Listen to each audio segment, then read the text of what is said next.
Bienvenue sur ordimer.com. Nous allons continuer à nous intéresser au panneau paramètres en attaquant la rubrique qui concerne les périphériques.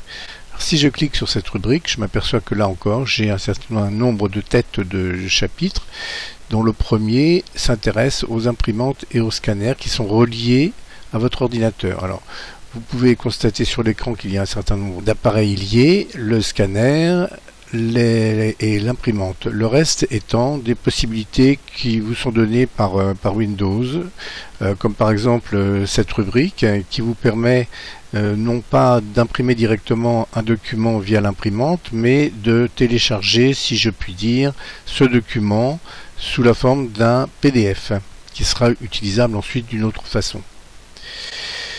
Les autres titres, comme vous pouvez le voir, il vaut mieux bien sûr activer ce bouton qui permet à Windows de détecter votre imprimante par défaut, qui sera en l'occurrence la dernière imprimante utilisée.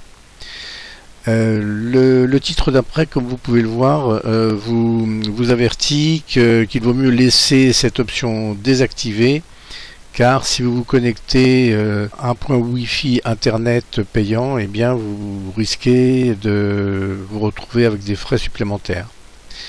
Les paramètres associés vous permettent de retrouver un panneau qui ressemble à celui qui était dans Windows 7, où sont listés tous les appareils reliés à votre ordinateur.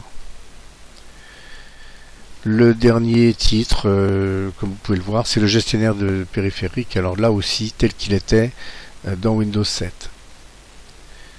Le titre suivant vous permet éventuellement d'ajouter un périphérique et rappelle tous les appareils qui sont reliés à votre ordinateur. Donc pas beaucoup de différence entre ces deux titres. Le troisième vous permet de paramétrer votre souris exactement comme vous le souhaitez. Bien sûr, la plupart d'entre nous, en tout cas les droitiers, utilisent plutôt le clic gauche de la souris en utilisation normale et le clic droit pour accéder à des menus déroulants en fonction de l'application. Mais on peut inverser le bouton principal de la souris. De la même façon, on peut gérer la molette de la souris en lui demandant de réagir de façon plus personnelle lorsqu'on l'utilise. Même chose pour le curseur au suivant, par exemple là, le nombre de lignes qui défilent avec la molette est de 4. Vous pouvez également activer ou désactiver le fait de faire défiler des fenêtres inactives.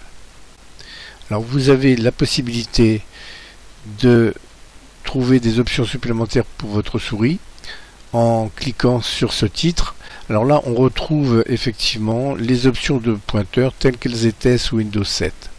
En fait ces menus là n'ont pas beaucoup changé, hein. Vous voyez, vous pouvez modifier la vitesse de réaction de votre souris, le verrouillage du clic, modifier la forme et la couleur du pointeur, améliorer sa précision.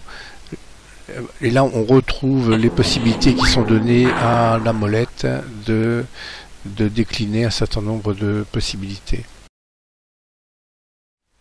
Enfin, l'orthographe, alors là il vaut mieux laisser ces boutons là activés, ils le sont par défaut, hein. Mais ça vous permet, lorsque vous saisissez quelle que soit l'application, ça vous permet de corriger automatiquement certaines fautes d'orthographe. L'avant-dernier titre, c'est l'utilisation automatique pour tous les médias et tous les périphériques. Donc ça vous le laissez tel qu'il est. Alors, en général, je pense qu'il est mieux de le laisser activer. Lorsque vous branchez un lecteur, enfin une clé ou un disque dur, vous avez la possibilité d'obtenir certains paramétrages directement. Donc vous configurez en fonction de vos besoins. Alors il vaut mieux, le conseil que je peux vous donner à ce niveau-là, c'est de laisser Windows vous demander ce que vous souhaitez faire lorsque vous branchez un périphérique. Vous avez la possibilité à ce niveau de revenir dans le panneau système et de modifier les applications par défaut.